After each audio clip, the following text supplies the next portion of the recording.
Very good morning to all. In this lecture, we will discuss electric generator. So, what is electric generator? Electric generator is a machine. What is? It is a machine. तर मशीनचं काहीतरी काम असेल, machine काहीतरी output देत असेल, ते output काय असेल? तर पहा याच्या नावामध्ये काय आहे?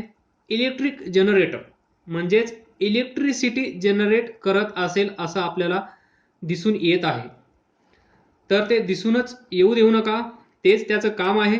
इलेक्ट्रिसिटी जनरेशन जे करतं त्याला आपण म्हणतो इलेक्ट्रिक जनरेटर.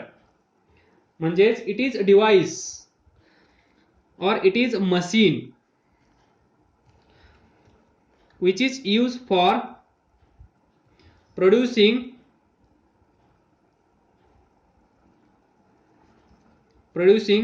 electric current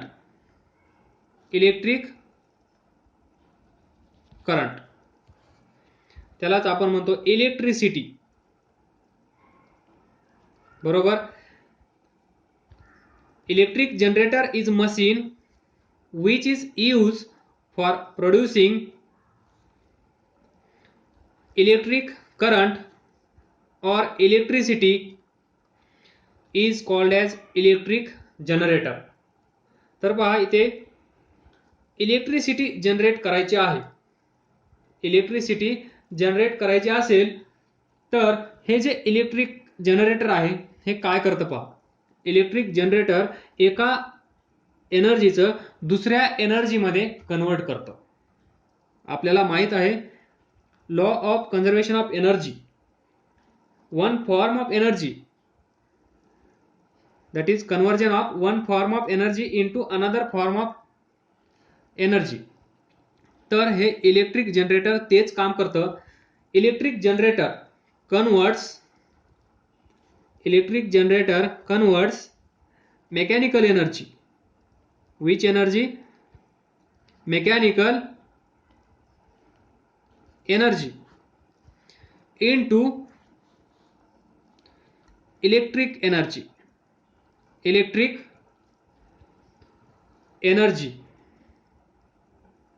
त्यालाच आपण म्हणतो electricity.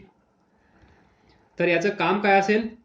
Conversion of mechanical energy into electric energy. त्याला आपण काय म्हणतो? Electric generator. तर पहा इथे लिहा इलेक्ट्रिक जनरेटर.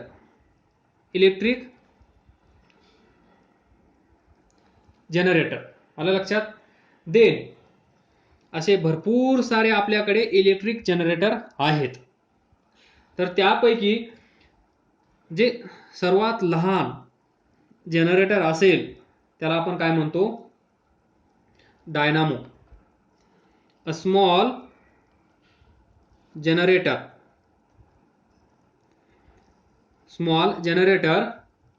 is called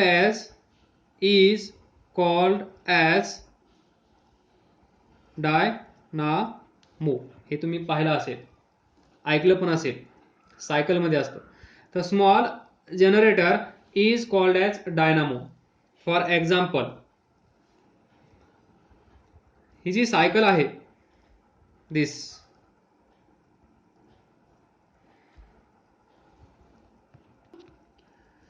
या सायकल मध्ये याचा यूज केला जातो. कशासाठी? Lighting purpose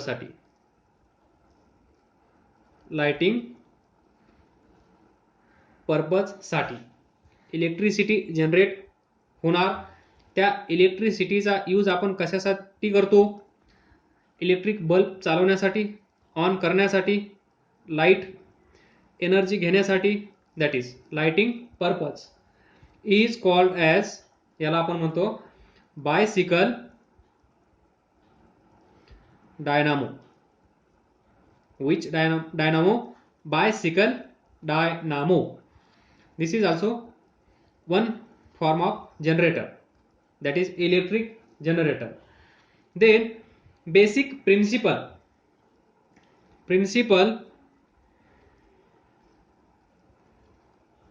of electric generator.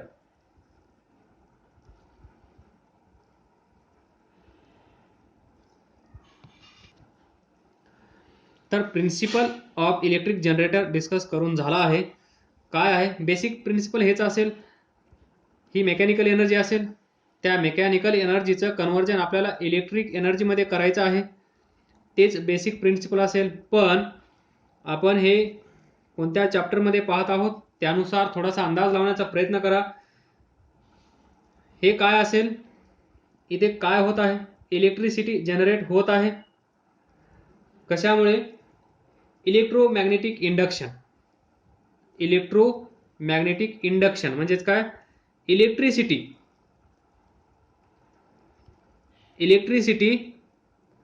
From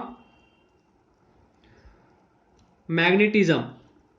electricity from magnetism त्याला आपण काय म्हणतो, इलेक्ट्रोमॅग्नेटिक इंडक्शन. म्हणजेच principle of electric generator.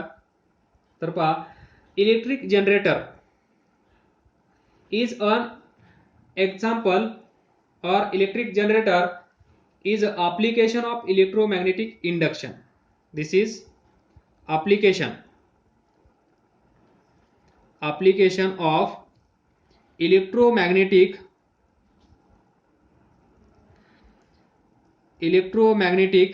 induction, formation of electricity from magnetism, generation of electricity from magnetism, production of electricity from magnetism. This process is called as electromagnetic induction.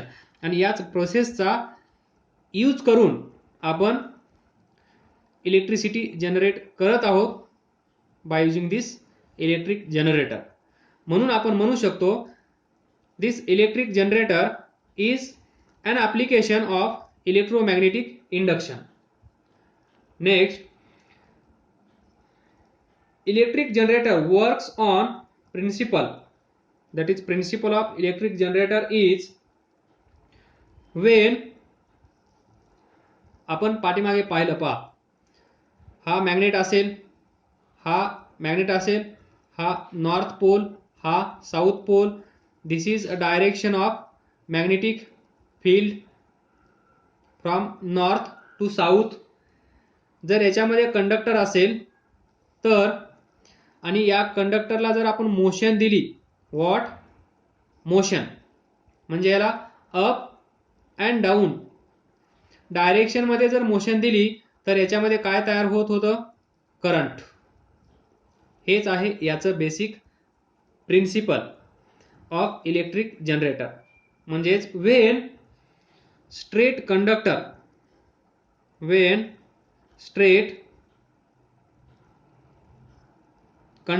this when straight conductor is moved, that is movement in magnetic field, this magnetic field in magnetic field, then we know what, there is generation of electricity, production of electric current. Then current is induced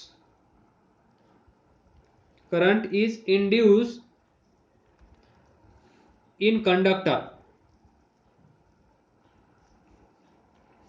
This is basic principle of electric generator. Then तर पहा, याच्यामध्ये coil असेल, this A B C D, rectangular coil A B C D. इथे असेल magnet north pole, इथे असेल magnet south pole. This is direction of magnetic field.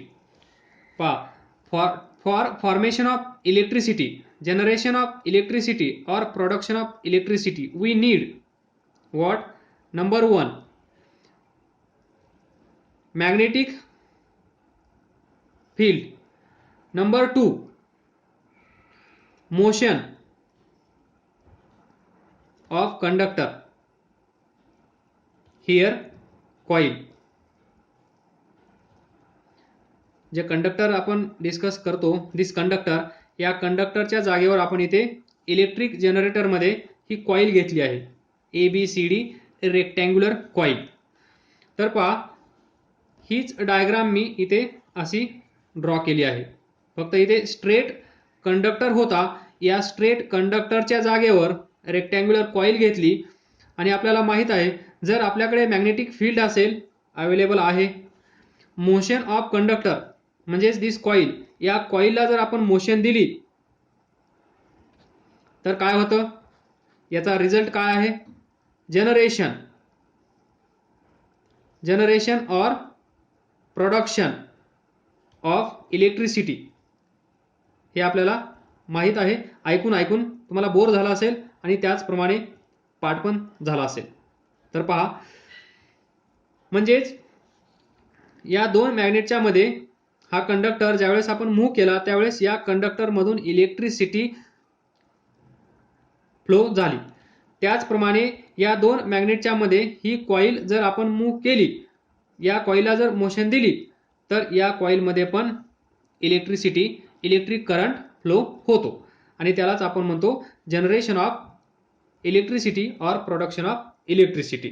This is basic principle of electric generator. तर याच्यामध्ये काय होत असेल पहा, दिस इज रेक्टँग्युलर कॉईल, ही कॉईल. तर ज्यावेळेस इकडून मॅग्नेटिक फील्ड लाईन्स येतील त्यावेळेस त्या या साऊथ पोलकडे जातील, इकडून येतील इकडे जातील. तर ही असेल रेक्टँग्युलर कॉईल. या रेक्टँग्युलर कॉईलमध्ये जोपर्यंत मॅग्नेटिक फील्ड लाईन्स जाणार नाहीत आणि त्या कमी जास्त होणार नाहीत तोपर्यंत करंट फ्लो होणार नाही. म्हणजे काय, तर पहा, आता इथे तुम्हाला समजणार नाही, तुम्ही वेगळ्या पद्धतीने समजून घेण्याचा प्रयत्न करा. ही रेक्टँग्युलर कॉईल आहे, त्यानंतर ही मॅग्नेटिक फील्ड लाईन आहे, दिस, आलं लक्षात. This is rectangular coil and this is magnetic field line. ही जी मॅग्नेटिक फील्ड आहे त्यापैकी एक मॅग्नेटिक फील्ड लाईन. तर पहा, ही याच्यातून जात आहे, बरोबर, या पोझिशनमध्ये. पण ज्यावेळेस ही असे असेल हॉरिझॉन्टल, त्यावेळेस ही काय करेल, याला टच करून वरून जाईल किंवा याच्या खालून इकडे निघून जाईल साऊथ पोलकडे. एकतर वरून जाईल किंवा एकतर खालून जाईल, पण या रेक्टँगल मधून जाणार नाही, या रेक्टँग्युलर कॉईल मधून जाणार नाही. इन दिस वे जाईल का, नाही. जर ही हॉरिझॉन्टल असेल तर, म्हणजे हिला रोटेट करणं गरजेचं आहे. तर याला रोटेट कसं करू शकतो आपण, असं पहा, याला आपण असं रोटेट करू शकतो, आलं लक्षात. म्हणजे एकदा हॉरिझॉन्टल पोझिशन आहे, त्यानंतर अशी पोझिशन आहे. म्हणजे ज्यावेळेस हॉरिझॉन्टल पोझिशन नसेल त्यावेळेस ही मॅग्नेटिक फील्ड लाईन याच्यामधून इकडे जाऊ शकते, बघा, जाऊ शकते. पहा, कुठल्याही पोझिशनला अदर दॅन हॉरिझॉन्टल पोझिशन सोडून कुठल्याही पोझिशनमध्ये ही मॅग्नेटिक फील्ड लाईन नॉर्थकडून साऊथकडे जाऊ शकते. म्हणजे ज्यावेळेस ही इकडे जात आहे, ज्यावेळेस ही कॉईल हॉरिझॉन्टल होईल त्यावेळेस काय होईल, कट्स. म्हणजे या मॅग्नेटिक फील्ड लाईन्स या कॉईलमधून जाणार नाहीत. जर त्या मॅग्नेटिक फील्ड लाईन्स या कॉईलमधून जाणार नसतील तर तिथे त्या मॅग्नेटिक फील्ड लाईनमध्ये चेंज होणार नाही. म्हणजे जेवढ्या इकडे जात आहेत तेवढ्याच इकडे जात राहतील. या कॉईलमधून कुठल्याही प्रकारची एकही मॅग्नेटिक फील्ड लाईन जाणार नाही.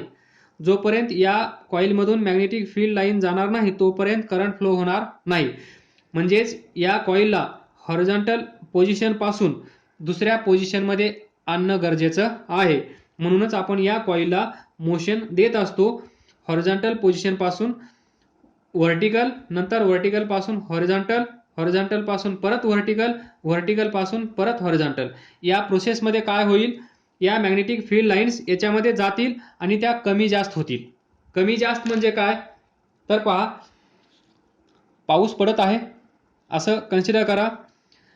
ज्यावेळेस आपण असं ही कॉईल धरू त्यावेळेस जेवढे ड्रॉप्स येतील, जेवढा पाऊस असेल तेवढा याच्यामधून जाऊ शकेल. म्हणजे मॅक्सिमम, लक्षात ठेवा, मॅक्सिमम ड्रॉप्स त्या रेनचे या कॉईलमधून केव्हा जातील विचार करा, ज्यावेळेस ही कॉईल अशी हॉरिझॉन्टल असेल तेव्हा. बरोबर. जर ही कॉईल अशी ठेवली व्हर्टिकल आणि तुम्हाला विचारलं आता पाऊस पडत आहे पण या कॉईलमधून म्हणजेच या रेक्टँगलमधून किती ड्रॉप्स जात आहेत, तर त्याचा आन्सर काय असेल? 0. म्हणजे या पोझिशनमध्ये maximum number of rain drops जात आहेत.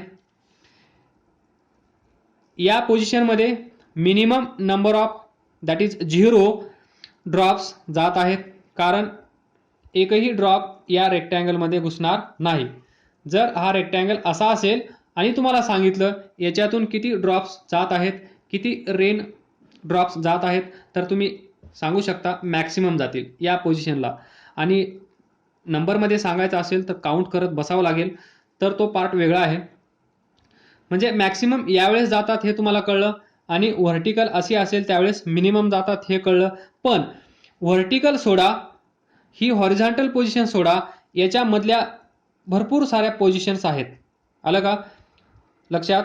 हे पहा, ही व्हर्टिकल पोझिशन, थोडंसं इन्क्लाइन केलं तर 1-2 ड्रॉप्स जातील, परत अजून थोडंसं इन्क्लाइन केलं तर अजून थोडेसे 2-4 ड्रॉप्स वाढतील, परत अजून इन्क्लाइन केलं या सरफेस सोबत तर अजून नंबर ऑफ ड्रॉप्स इन्क्रीज होतील, परत अजून थोडंसं असं केलं, परत अजून असं केलं, आणि ज्यावेळेस ती हॉरिझॉन्टल बनेल त्यावेळेस मॅक्सिमम नंबर ऑफ ड्रॉप्स याच्यातून जातील. हे तुम्हाला माहीत आहे, हे सांगण्याची गरज नाहीये.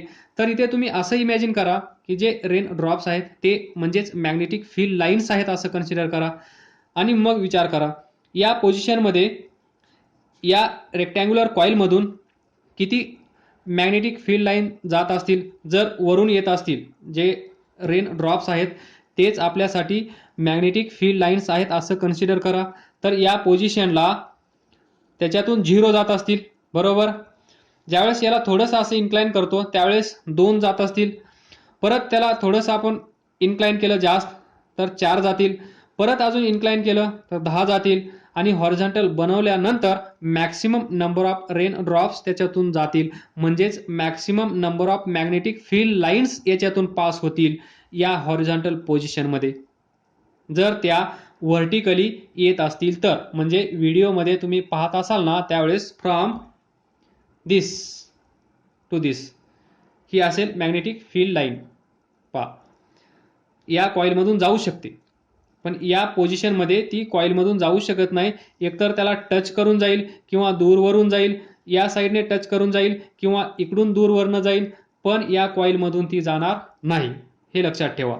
आणि दुसरा डिफरन्स असा लक्षात ठेवा की number of magnetic field lines we can increase by changing the position of this coil.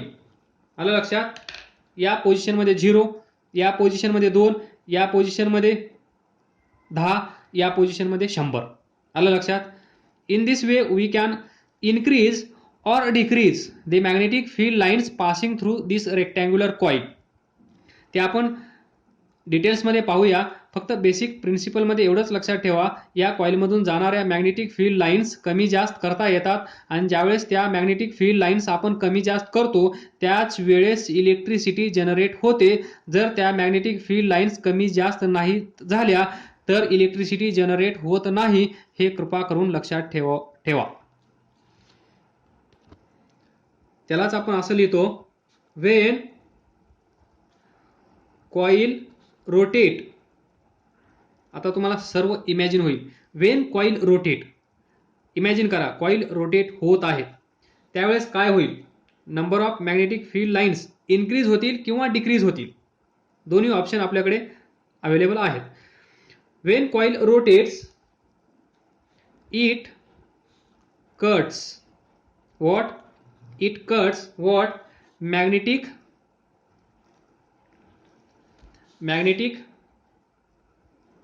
Field lines. It cuts magnetic field lines. इथून इकडे जाणाऱ्या मॅग्नेटिक फील्ड लाईन्स कट होतात म्हणजेच डिस्टर्बन्स क्रिएट होतो, म्हणजेच याच्यातून जाणाऱ्या इन्क्रीज होतात किंवा डिक्रीज होतात. Field lines due to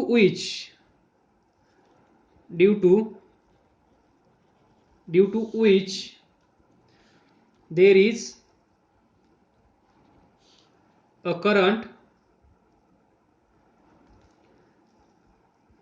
in that coil. त्या कॉइलमधून करंट फ्लो होण्यास सुरुवात होते. आणि असे आपल्याकडे इलेक्ट्रिक जनरेटर आहेत दोन प्रकारचे. एक आहे AC जनरेटर, दुसरा आहे DC जनरेटर. जर तुम्हाला AC जनरेटर समजला, AC म्हणजे अल्टरनेटिंग करंट, DC म्हणजे डायरेक्ट करंट. AC म्हणजे अल्टरनेटिंग करंट जो आपण आपल्या घरी यूज करतो त्याला आपण म्हणतो अल्टरनेटिंग करंट. आणि अल्टरनेटिंग करंटला आपण असं म्हणू शकतो, जो करंट आपली स्वतःची डायरेक्शन चेंज करतो त्याला आपण म्हणतो अल्टरनेटिंग करंट. जो आपली स्वतःची डायरेक्शन चेंज करत नाही त्याला आपण म्हणतो डायरेक्ट करंट. इथून निघाला इथे पोहोचला. पण अल्टरनेटिंग करंट पहा असा असतो, एकदा मॅक्सिमम नंतर झिरो. पहा सुरुवातीला झिरो होता, नंतर मॅक्सिमम झाला, नंतर झिरो झाला, नंतर अजून एकदा मॅक्सिमम होतो, नंतर परत झिरो होतो. म्हणजे एकदा पॉझिटिव्ह एकदा निगेटिव्ह. आलं लक्षात? म्हणजेच 1 2 टाइम्स हा करंट आपली स्वतःची डायरेक्शन चेंज करतो एका रोटेशनमध्ये. पहा याला आपण काय म्हणतो, 1 रिव्होल्यूशन म्हणतो की नाही. इथून सुरुवात झाली इथे एंड झाला तर याला आपण काय म्हणतो, 1 कंप्लीट सायकल. एका सायकलमध्ये हा करंट स्वतःची डायरेक्शन 2 वेळेस चेंज करतो. किती वेळेस? 2 वेळेस. पहा इथे एकदा पॉझिटिव्ह आहे एकदा निगेटिव्ह आहे. आलं लक्षात? याला आपण म्हणतो अल्टरनेटिंग करंट. आणि जो असतो डायरेक्ट याला आपण म्हणतो DC करंट. पहा तो पॉझिटिव्ह आहे, पॉझिटिव्हच राहील, तो निगेटिव्ह कधी होणारच नाही. एकच direction, that is direct current. आणि ज्यावेळेस डायरेक्शन चेंज होते positive to negative, negative to positive, त्याला आपण म्हणतो अल्टरनेटिंग करंट. आणि त्याचमुळे आपल्याला जर शॉक बसला तर आपण वाचतो. कारण या AC करंटमध्ये पहा इथे झिरो करंट आहे, इथे झिरो करंट आहे, इथे झिरो करंट आहे. म्हणजेच EMF इलेक्ट्रोमोटिव्ह फोर्स. इथे झिरो आहे, इथे झिरो आहे, इथे झिरो आहे. म्हणजे तुम्ही जर त्या वायरमध्ये करंट समजा या पोझिशनला असेल, तुम्ही त्या वायरला टच केलं तर त्याच्यानंतर तो करंट काय होणार आहे, झिरो. ज्यावेळेस तो करंट झिरो होतो त्यावेळेस आपल्याला इथून सुटण्यास चान्स भेटतो. म्हणजेच आपल्याला तो करंट सोडून देतो या पोझिशनला, म्हणून आपण वाचतो AC करंटमध्ये. पण डायरेक्ट करंटमध्ये जर त्याने आपल्याला पकडलं तर तो आपल्याला सोडतच नाही, कारण तो झिरो होतच नाही. पहा झिरो होतो का? तो झिरो होतच नाही डायरेक्ट करंट. पण अल्टरनेटिंग करंट इथे झिरो आहे, इथे झिरो आहे, इथे झिरो आहे. जर तुम्हाला इथे करंट असताना पकडलं तर लवकर आपण सुटतो. इथे ही सायकल इथे असताना जर पकडलं तर एवढा वेळ आपण त्या करंटच्या कॉन्टॅक्टमध्ये असतो. इथे आल्यानंतर आपल्याला झटका बसतो आणि आपण सुटले जातो. बरोबर? This is AC current, this is DC current. तर हेच करंट प्रोड्यूस करणारे हे जनरेटर्स, जर ते जनरेटर AC करंट प्रोड्यूस करत असेल तर त्याला आपण म्हणतो AC जनरेटर. जर ते जनरेटर DC करंट जनरेट करत असेल तर त्याला आपण म्हणतो direct current generator or DC generator. This is more about basic of electric generator. In next lecture we will discuss in details what is AC generator. Next lecture त्याच्या पुढच्या लेक्चरमध्ये what is DC generator. म्हणजे हे एक lecture, त्याच्या पुढचं एक lecture आणि त्याच्या पुढचं एक लेक्चर, हे 3 लेक्चर म्हणजेच जनरेटर, इलेक्ट्रिक जनरेटर.